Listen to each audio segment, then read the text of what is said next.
இங்க பாரு மரா, நீ என்கிட்ட தனியா பேசுறது வேற. ம். நீ அவங்க முன்னாடி என்ன இப்படி பேசினா எப்படி என்ன மதிப்பாங்க? அவங்க உன் கூட பிறந்தவங்க தானடி, எப்படி பேசுனேன்னு வேற தெரியலையே.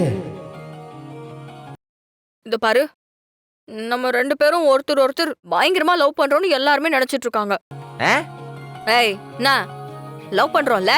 ஆ ஆ ஆ ஆ ஆ ஆ ஆ ஆ ம், வேண்டாம் வெறுப்ப வர சொல்றல. சரி பரவாயில்ல விடு. எப்படி சொல்றதுன்னு தெரியலையே. நம்ம என்னைக்கடி லவ் பண்ணோம்?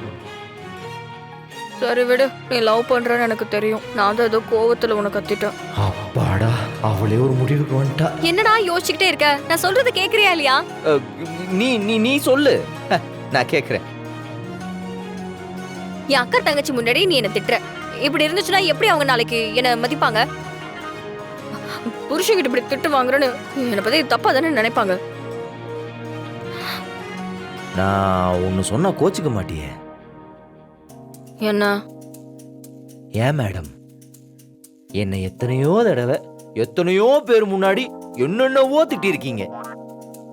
அப்பெல்லாம் இப்ப நீங்க ஒண்ணு சொன்னீங்களே, மானரோசம், அது உங்களுக்கு தெரியலீங்களா?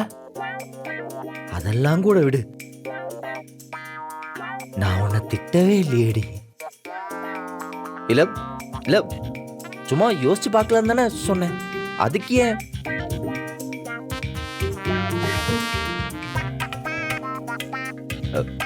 இதெல்லாம் ஒரு பெரிய விஷயமாடி. இந்த பார், நான் ஆரம்பத்துல இருந்தே உன்னை திட்டிக்கிட்டு தான் இருக்கேன். நீ தப்பு பண்ணா நான் திட்டுவேன். ஏன் கேரக்டர் அதுதான் இங்க இருக்கிற எல்லாருக்குமே தெரியும்.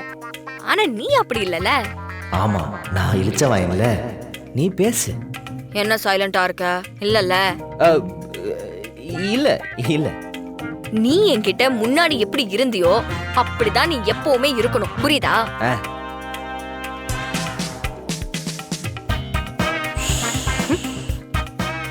என்ன வாழ்க்கை. என்ன? ஒண்ணு இல்லைங்க. இந்த பார், மறுபடியும் இந்த மாதிரி என்ன எங்கேயாவது திட்டுன தொலைச்சிரும். இனிமே பண்ண மாட்டேன் மேடம், மன்னிச்சிருங்க. நல்லது. போங்க. எலி குஞ்சு.